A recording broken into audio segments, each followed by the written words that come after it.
Plasma donors save lives, literally, and the need for donors is ongoing, often urgent. Dr. Toby Simon is here with Michelle Pecoraro, and she's being treated with plasma therapies. Good morning. Good morning. Dr. Simon, I'm going to begin with you and help us understand what we're talking about when you're donating plasma and why that's so valuable. Well, plasma is the clear part of blood separated from the red cells.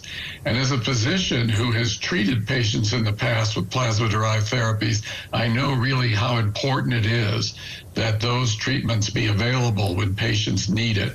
It's often patients with rare hereditary diseases who are lacking a particular protein or substance that's present in the normal plasma from the healthy donors that we collect. And so for those patients, as well as many patients in intensive care with acute illnesses, it's really vital that we have those treatments available, and we can't have them unless we have the plasma donors providing the healthy plasma. Well, Michelle, let's talk about your story a bit. I know that plasma donation is important to you, and why is that? Well, with my particular condition, it is an inherited condition. So I inherited it from my father, and my child in turn inherited it from me. So it is a family affair.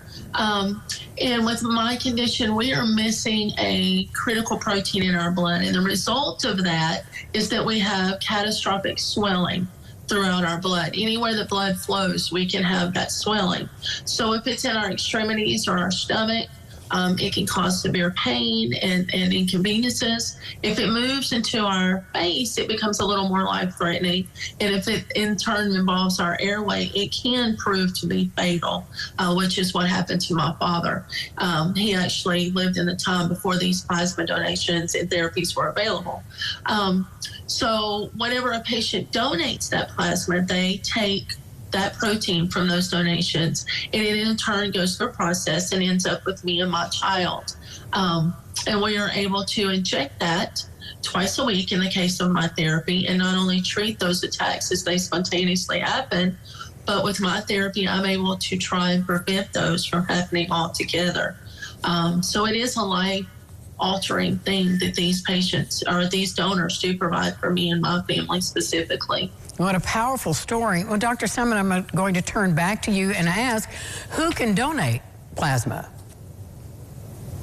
Well, healthy individuals who weigh at least 110 pounds and are between the ages of 18 and 75 and have not had a tattoo or piercing in the last 4 months generally can donate. Of course, we do a health assessment and testing to make sure it's safe for them when they come to the center. And it's very different than a whole blood donation.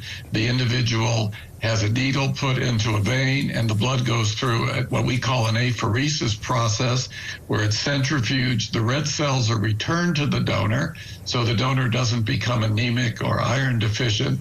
We retain the plasma to make these important treatments, and then we give some saline to the donor at the end to restore their blood volume. And under these conditions, the individual can donate up to 2 times per week. That is amazing and really encouraging. Can you send our viewers to a website where they can get more information? Yes, it's cslplasma.com, or they can contact our center in Evansville at 2000 Center Drive. All right. Thank you very much. And Michelle, thank you for sharing your story. Thank you for raising awareness. Thank you for having us.